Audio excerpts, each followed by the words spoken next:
Assalamualaikum warahmatullahi wabarakatuh.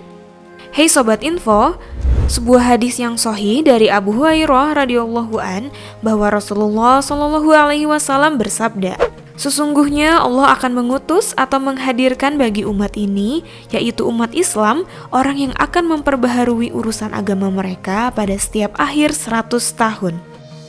Arti memperbaharui urusan agama adalah menghidupkan kembali dan menyerukan pengamalan ajaran Islam yang bersumber dari petunjuk Al-Quran dan Sunnah Rasulullah Shallallahu Alaihi Wasallam, yang selama ini telah ditinggalkan manusia, yaitu dengan menyebarkan ilmu yang benar, mengajak manusia kepada tauhid dan Sunnah Rasulullah Shallallahu Alaihi Wasallam, serta memperingatkan mereka untuk menjauhi perbuatan syirik dan bid'ah.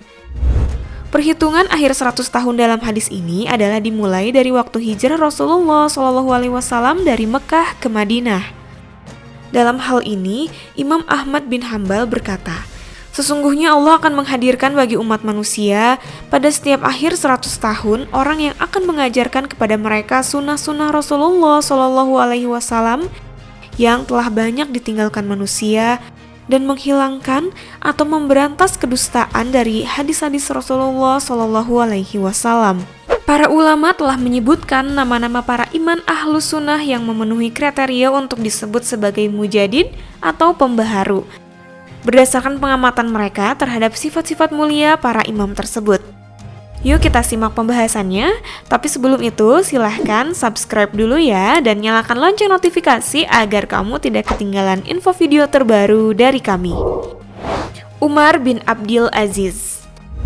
Beliau adalah khalifah yang tersohor dengan kesolihan dan keadilannya, Amirul Mukminin, Imam Tabi'in yang mulia, penghafal hadis yang utama dan terpercaya. Lahir pada tahun 64 Hijriah dan wafat pada tahun 101 Hijriah. Ibunya adalah cucu sahabat yang mulia Umar bin Khattab radhiyallahu an, namanya Hafsah bintu Asim bin Umar bin Khattab. Beliau diserupakan dalam keadilan dan kelurusan akhlak dengan kakek beliau Umar bin Khattab radhiyallahu an, dalam sifat zuhud dengan Hasan al-Basyari dan dalam ketinggian ilmu dengan Imam Az-Zuhri. Para ahlu sunnah telah sepakat untuk menobatkan beliau sebagai mujadid atau pembaharu pertama dalam Islam. Kemudian meneliti sejarah, maka mendapati pembaharu pada akhir 100 tahun pertama Hijriah adalah Umar bin Abdul Aziz, dan pembaharu pada akhir 100 tahun kedua adalah Imam Asy-Syafi'i. Imam Asy-Syafi'i. Beliau adalah imam besar dari kalangan atba'ut tabi'in atau murid para tabi'in, pembela sunnah Rasulullah SAW, ahli fikih yang ternama, penghafal hadis yang utama dan terpercaya. Lahir pada tahun 150 Hijriah dan wafat pada tahun 204 Hijriah. Nasab beliau bertemu dengan nasab Rasulullah SAW. Imam Qutaibah bin Sa'id memuji beliau dengan mengatakan, kematian Imam Syafi'i berarti kematian sunnah Rasulullah. Imam Ahmad bin Hambal berkata, kedudukan Imam Syafi'i di zamannya adalah seperti matahari bagi bumi dan sebagai penyelamat bagi umat manusia. Para ulama ahlus sunnah juga telah bersepakat untuk menobatkan beliau sebagai mujadid pembaharu kedua dalam Islam. Imam Ahmad berkata, pembaharu pada akhir 100 tahun kedua Hijriah adalah Imam Syafi'i. Imam Ibnu Hajar berkata, beliau adalah mujadid atau pembaharu urusan agama Islam pada akhir 100 tahun kedua Hijriah. Hasan al-Basyri. Beliau adalah imam besar dari kalangan tabi'in, Syekhul Islam, sangat terpercaya dalam meriwayatkan hadis Rasulullah Shallallahu Alaihi Wasallam. Lahir pada tahun 22 Hijriah dan wafat pada 110 Hijriah.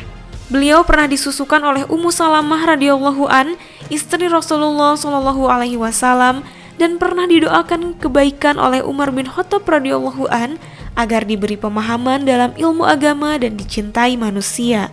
Imam Muhammad bin Sa'ad memuji beliau dengan mengatakan, beliau adalah seseorang yang berilmu tinggi, menghimpun berbagai macam ilmu, tinggi kedudukannya, sangat terpercaya, sandaran dalam periwayatan hadis, dan ahli ibadah. Muhammad bin Sirin. Beliau adalah imam besar dari kalangan tabi'in, Syekhul Islam, sangat wara atau berhati-hati dalam masalah halal haram. Sangat luas ilmunya, lagi sangat terpercaya dan kokoh dalam meriwayatkan hadis Rasulullah Shallallahu Alaihi Wasallam. Beliau wafat pada tahun 110 Hijriah. Imam Abu Awana al-Yasikuri berkata, "Aku melihat Muhammad bin Sirin di pasar, tidaklah seorang pun melihat beliau kecuali orang itu akan mengingat Allah." Muhammad bin Muslim. Beliau adalah imam besar dari kalangan tabi'in, penghafal hadis yang utama, yang disepakati kemuliaan dan kecermatan hafalannya. Beliau wafat pada tahun 125 Hijriah. Imam Umar bin Abdul Aziz memuji beliau dengan mengatakan, tidak tersisa seorang pun di zaman ini yang lebih memahami sunnah Rasulullah Shallallahu Alaihi Wasallam daripada Az-Zuhri. Imam Ayub As-Sakhtiyani, aku belum pernah melihat seseorang pun yang lebih berilmu daripada beliau. Beliau juga termasuk yang dinobatkan sebagai salah seorang ulama pembaharu pada akhir 100 tahun pertama Hijriah. Yahya bin Ma'in. Beliau adalah imam besar dari kalangan atba'ut tabi'in atau murid para tabi'in, ahli jarah wa ta'dil, penilaian terhadap para pewari hadis dalam bentuk pujian atau celaan yang ternama, penghafal hadis yang utama, dan gurunya para ulama ahli hadis. Lahir pada tahun 158 Hijriah dan wafat pada tahun 233 Hijriah. Imam Ahmad bin Hambal memuji beliau dengan mengatakan, Yahya bin Ma'in adalah orang yang Allah Ta'ala ciptakan khusus untuk urusan ini, yaitu membela sunnah Rasulullah SAW. Dengan beliau menyingkap kedustaan para pendusta dalam hadis Rasulullah SAW. Beliau juga termasuk yang dinobatkan sebagai salah seorang ulama pembaharu pada akhir 100 tahun kedua Hijriah. Imam An-Nasa'i. Beliau adalah imam besar Syekhul Islam, penghafal dan kritikus hadis kenamaan, serta sangat terpercaya dalam meriwayatkannya. Lahir pada tahun 215 Hijriah dan wafat pada tahun 303 Hijriah.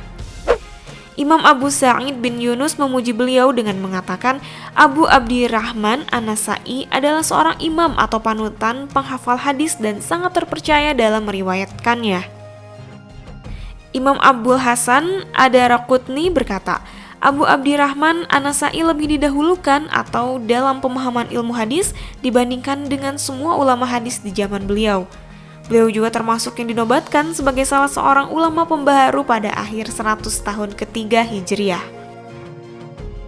Nah itu dia Sobat Info, semoga bisa menambah pengetahuan kita semua dan dapat meningkatkan semangat kita untuk mencintai para ulama dan selalu mengkaji Islam. Wallahu a'lam bishawab. Wassalamualaikum warahmatullahi wabarakatuh.